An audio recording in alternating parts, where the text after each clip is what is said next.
Bienvenidos a una nueva emisión de La Conversada, el programa radial del Colegio de Sonora. En esta ocasión tenemos un invitado muy especial, el doctor Jordi Micheli. Él es doctor en Diseño y Estudios Urbanos por la UAM Azcapotzalco y es investigador y profesor del Departamento de Economía de esta misma institución. Ahora con él vamos a tratar el tema de sistemas de innovación y todo lo que hay alrededor de ello.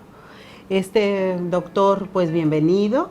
Y cuando se habla de innovación, generalmente se piensa en la aplicación de nuevas tecnologías.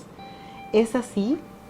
Sí, en parte es cierto, porque además innovación es una palabra ya muy utilizada y que siempre alude a la existencia de algo nuevo.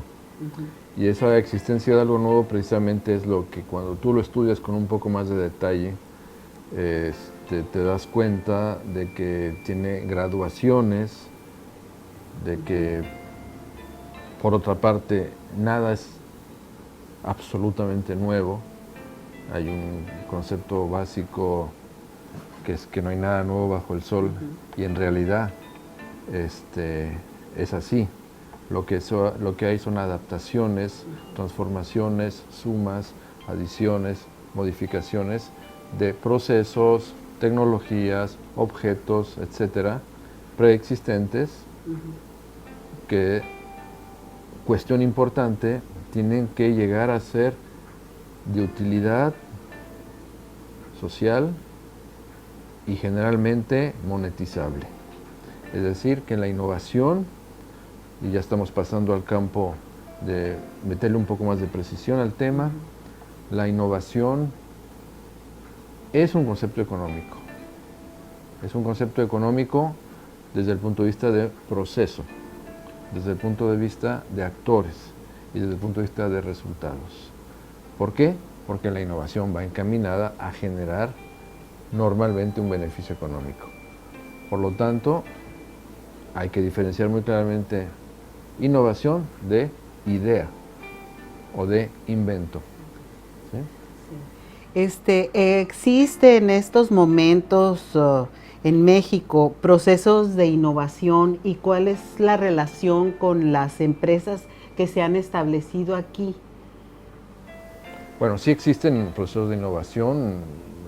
Yo diría que la innovación, digamos, es universal en cualquier grupo humano, en cualquier sector, sea cual sea el nivel. Indudablemente las empresas, y ya que me estás preguntando de las empresas que se instalan acá, pues estamos pensando obviamente en empresas con una característica, que es una empresa básicamente que es multinacional, pequeña, mediana o grande, pero es multinacional, que está establecida aquí, y estamos hablando del territorio de Sonora, por alguna razón específica, económica, y que tiene un importante nivel de desarrollo tecnológico, que le permite utilizar recursos humanos o materias primas o algo que esté en la región que le beneficie. Y entonces, evidentemente, esas empresas, por sí mismas, en mayor o menor grado, ya tienen procesos de innovación. Viven, compiten en gran medida mediante procesos de innovación y traen tecnologías novedosas, traen procesos novedosos, técnicas organizacionales, incluso de manejo de recursos humanos novedosos, etc. Son, en general, el laboratorio mundial de la innovación industrial son las empresas multinacionales. Y en sus filiales eso se lleva a cabo, está en la práctica de esas empresas. Uno de los beneficios a los que han recurrido los gobiernos y en general el Estado para facilitar el establecimiento de estas empresas en México, además por supuesto de ofrecer empleos, es lo relacionado con la transferencia del conocimiento. ¿Qué tanto se da esta transferencia? Pues es un concepto del que nos gusta hablar, diría yo, en la academia, pero con muy poca evidencia práctica. Para empezar hay que tener en cuenta que el conocimiento de una empresa, todo el tipo de conocimiento que está contenido en una empresa, ¿contenido dónde? ¿Contenido de forma tácita o contenida de forma formal, formalmente, documentos, reglas y tácitamente en la gente? Pues todo eso es propiedad de la empresa, ¿sí? Es su ventaja competitiva. Transferirlo es perder parte de su ventaja competitiva y ninguna empresa lo hace simplemente porque sí. ¿Sí? Esa transferencia tiene lugar en condiciones muy específicas, con gente que, por ejemplo, abandona esa empresa para poner una empresa que utilice ese conocimiento en hacer algo específico, en formas de capacitación especializadas que puedan tener esas empresas, en ese tipo de cuestiones, o incluso en mecanismos de ingeniería inversa. Entonces, aquí en Sonora, en México, en cualquier parte del mundo, esa transferencia de conocimiento forma parte de la disputa alrededor de los beneficios que pueden dejar localmente las empresas multinacionales. El gran campeón o los grandes campeones en haber sabido cómo hacer esa transferencia de conocimiento, pues fueron en su momento los llamados 4 tigres asiáticos. Y hoy evidentemente China, como el tigre mayor, sí, ¿no? Pero es un tema en el que es necesaria mucha intervención y capacidad de intervención de agentes locales, y algo que tenemos que buscar, una política, eso es mi opinión, una política inteligente por parte del Estado, de un Estado desarrollador, capaz de encontrar los mecanismos para que al mismo tiempo que las empresas que se instalan y dejan beneficios salariales o de empleo, también sean capaces de, o nosotros seamos capaces de construir los puentes para una corriente de transferencia de conocimiento. Pero es un tema pendiente. Sí. Pues hablando de beneficios, doctor, esta innovación, sabemos que hay muchos actores que participan en el proceso productivo, los dueños, los mandos medios, ingenieros, etcétera, y los obreros. ¿A quién beneficia, o los trabajadores en otras empresas, a quién beneficia realmente esta innovación? Bueno, esa innovación beneficia básicamente, y voy a decir algo general, a los intereses competitivos de la empresa, ¿sí? Ahora, si tú quieres ver la estructura interna de quién gana y quién pierde en una empresa, bueno, evidentemente hasta abajo encontraremos a los trabajadores directos, vamos a llamarle así, los obreros. Estas empresas en México han venido y ha habido una importantísima derrama de inversión extranjera directa en empresas multinacionales, pues ya sabemos por qué.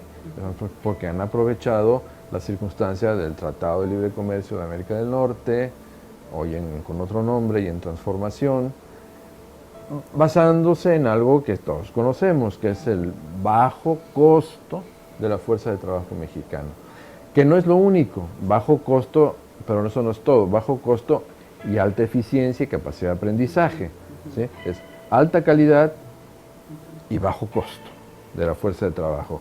Eso ha sido lo fundamental, y por lo tanto abandonar ese tipo de ventaja competitiva no está en la óptica de esas empresas, a menos que tengamos una política que permita que tanto esas empresas como los intereses del desarrollo nacional ganen, ¿sí? Actualmente tenemos en proceso algo interesantísimo, que es la reforma laboral. La reforma laboral abre la perspectiva para que existan verdaderos sindicatos que defiendan y que sean legítimamente representantes de los trabajadores en cualquier empresa.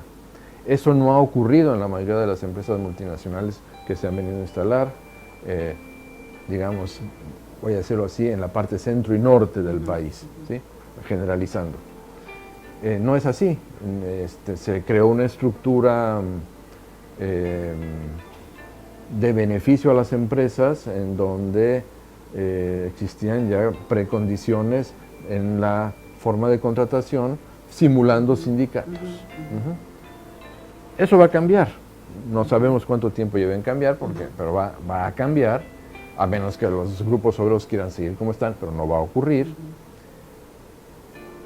Y en ese cambio lo interesante va a ser que veamos cómo las multinacionales en una rama o en otra, en una región o en otra, porque no son todas idénticas ni homogéneas, empiezan a negociar y empieza a haber mayores beneficios de tipo social para los trabajadores vía salarial. Entonces las condiciones podrán ir cambiando, pero hasta la fecha lo que hemos visto efectivamente es que esas empresas multinacionales del mundo de la manufactura y también de los servicios, si se vale diré un nombre, Walmart, si no se valía ya lo dije, pues utilizan a la fuerza de trabajo de una manera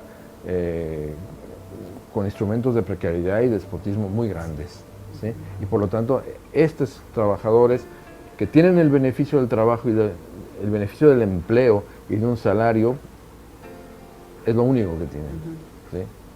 Sí, pero bueno, hemos visto que la precarización de laboral no solamente se da en estas empresas, sino que también en las empresas nacionales. Claro.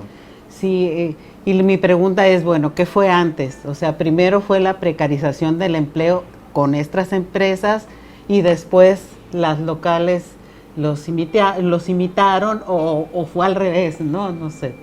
Sí. Yo no tengo no te puedo dar una historia de cómo fue ese proceso en México. Además creo que en México pues tiene muchas historias regionales, hay que entender eso también.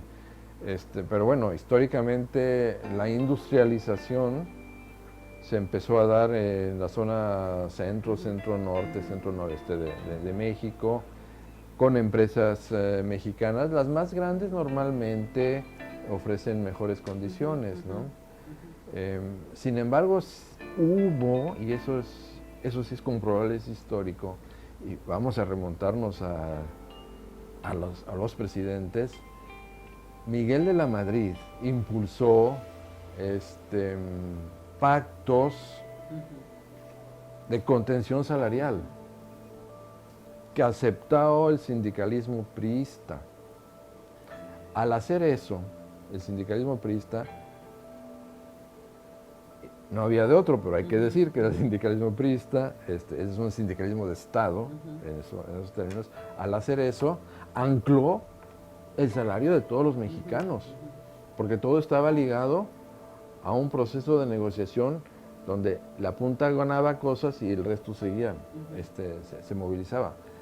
Al hacer eso, durante el sexenio de la Madrid, por problemas de crisis económicas y siguiendo directrices internacionales, ¿sí?, de que hay que contener salarialmente. ¿Por qué hay que contener salarialmente?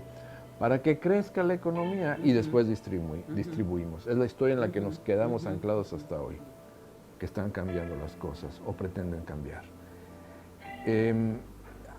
Ese es el momento histórico en donde el salario mexicano, tú puedes ver, se estanca y va para abajo en términos reales, y los beneficios privados van para arriba.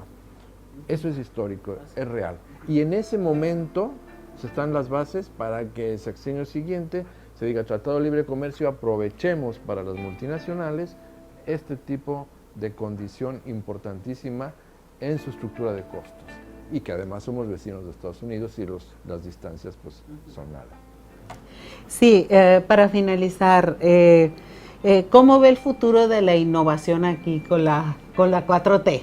Ay, bueno, sí. Es una pregunta muy difícil. Sí. Perdón, voy a tratar a ver, la 4T significa muchas cosas, ¿sí? Pero tiene un elemento importante: dinamizar el mercado interno mexicano. ¿Cómo? Fomentando las regiones con obras de infraestructura, apoyando la educación masiva, apoyando la salud y con una suerte de redistribución social de los recursos, ¿sí? Pues se va a dinamizar el mercado interno mexicano. Un país con un mercado interno en condiciones de aceptar mayores consumos es un medio propicio para la innovación. O sea, nosotros, con el modelo que teníamos, pues solamente podíamos innovar pensando en cosas que podían ser exportables o buscando modelos internacionales. No digo, estoy hablando en términos muy absolutos y por tanto siempre habrá quien diga no, no es así porque en tal caso hay tal otra cosa. Y estoy completamente de acuerdo, pues estoy tratando de generalizar.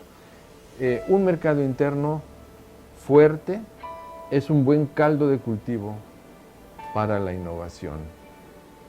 Y eso para mí es un elemento importante. ¿Por qué es un caldo de cultivo para la innovación?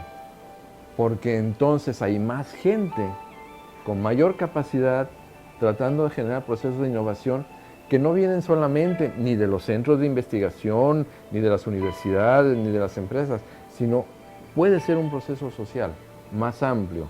Puede haber innovación social, puede haber innovación organizativa, muchas formas de innovación. Y eso para mí es un elemento que puede fomentar la innovación en México. Además, con otro elemento, si aumenta o disminuimos los niveles de inseguridad, evidentemente también tendremos un instrumento mayor para la capacidad innovadora. Pues muchas gracias, doctor Jordi Micheli, por su participación. Muchas gracias a ti. Muchas gracias a ustedes por seguirnos y los invitamos a la próxima emisión de La Conversada. Hasta luego.